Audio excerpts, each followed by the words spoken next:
मी आज अर्थसंकल्प निधीवर चर्चा करत असताना माझा एक प्रामुख्याने मोठा मुद्दा होता पाणी.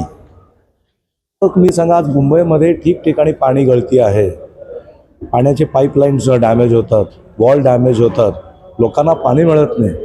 अशा वेळेला पाण्याची दुरुस्ती करणं, लोकांना व्यवस्थित पाणी मिळणं, ह्याकरिता वॉटर डिपार्टमेंटमध्ये WDIP हा एक पर्टिक्युलर विभाग आहे, ज्यांच्या माध्यमातून हे सगळे कुठेही ब्रेकेज झालं, लाईन डॅमेज झालं, तर ते लाईन डॅमेज झाल्यानंतर त्वरित टॉप प्रायोरिटीवरती लाईन दुरुस्तीचं काम ते करतात.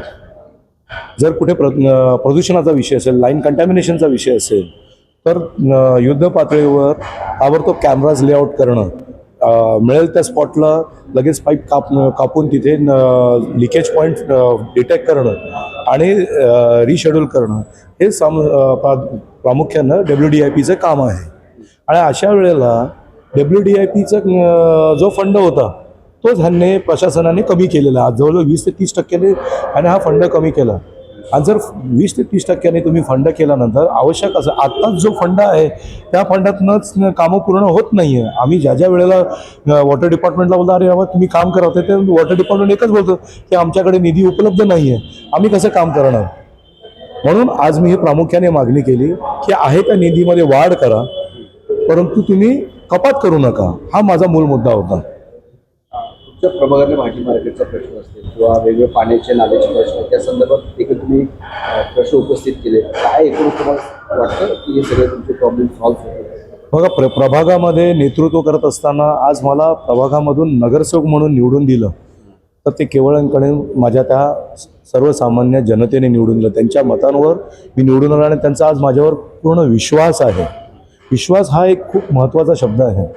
जर विश्वास असेल तर आपण कामं करू शकतो, आणि विश्वास नसेल तर तुम्ही कुठेच टिकू शकत नाही. आणि त्यांच्या ज्या मूळ मागण्या आहेत की आम्हाला, आज माझ्या समाजाच्या महिला आहेत ज्या मार्केटमध्ये, माझ्याच गावामध्ये मार्केट आहे, त्या मार्केटमध्ये त्यांना प्रॉपर सुविधा नाही आहे, वॉशरूमची सुविधा नाही आहे, पिण्याच्या पाण्याची सुविधा नाही. अशा मागण्या छोट्या छोट्या आहेत, परंतु खूप महत्त्वपूर्ण मागण्या आहेत. कारण तुम्हाला माहिती आहे, आपण जेव्हा एका जागेवर बसून असतो तर आरोग्याच्या दृष्टिकोनाने स्टोनचा प्रॉब्लेम खूप मोठ्या प्रमाणात होतो. स्टोन केव्हा होतो, तुम्ही जे एका जागेवर बसता, पाणी कमी पिता, अशा वेळेला होतं. वॉशरूमला जाता येत नाही, कारण वेळोवेळी वॉशरूमला जाणं, नियमित पाणी पिणं हे काळाची गरज आहे.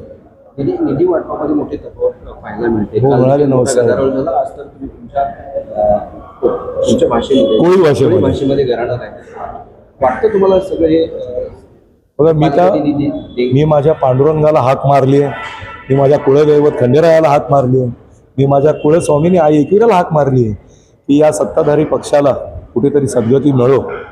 आणि जो सभागृहाचा आवाज होता की सर्वांना समान घेऊन चालण्याचा, तर त्यामध्ये कुठेतरी यांच्या डोक्यामध्ये चांगला प्रकाश पडो आणि न्याय हा सर्वांना सर्व समान मिळो, एवढीच मी अपेक्षा केलेली आहे.